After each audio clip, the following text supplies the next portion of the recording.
There was a second division in World War II. Made the Normandy landing, took Hill 192. Houston's Chester Buck Sloan has lived a full life. June the 1st, I'll turn 100 years old. Thank you, thank you, thank you. Thank you for your service to our country. You are so loved and appreciated. Happy birthday. Warm wishes. This came from Missouri. That came from all over. All through the night. I tell you what, each one of them means a lot to me. It does something to my heart.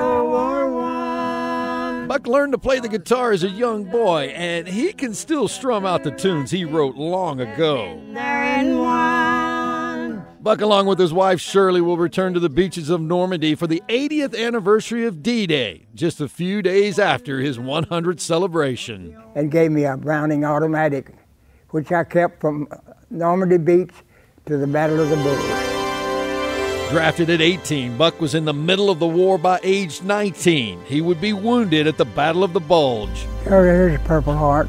The war for Buck, though, wasn't all doom and gloom. Buck, along with his fellow soldiers, helped save a little Polish boy named Joe, who had lost his parents in the fighting. Come time to go home. What are we going to do with little Joe? Sergeant Richie says, I know. He says, y'all stay here, Buck. So he went and got a brand new duffel bag. We put little Joe in that duffel bag, and I talked to him all the way up to the gangplank. How you doing, little Joe? I'm doing okay. And we got out to sea. They found he was on the top bunker. We had him up on top bunker. And they were going to turn that ship around. We said, no, you're not turning this ship around. Little Joe's going with us to America. Sergeant Richie adopted him. And Sergeant Richie was a school teacher, and he made a school teacher out of little Joe. You can see a collection of Buck's war remembrances along with a wide array of collectibles from all over the country at his Buckshot Jamboree on the east side.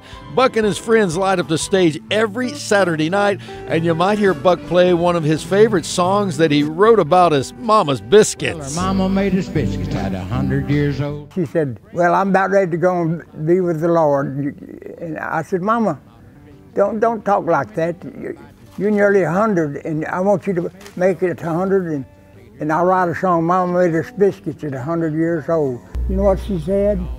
Get to writing. Mama said a prayer. Buck, the last surviving member of his World War II division, he'll travel back to Normandy one more time to remember his friends and all those who made a difference. When I get through shaking hands, well, it'll feel good.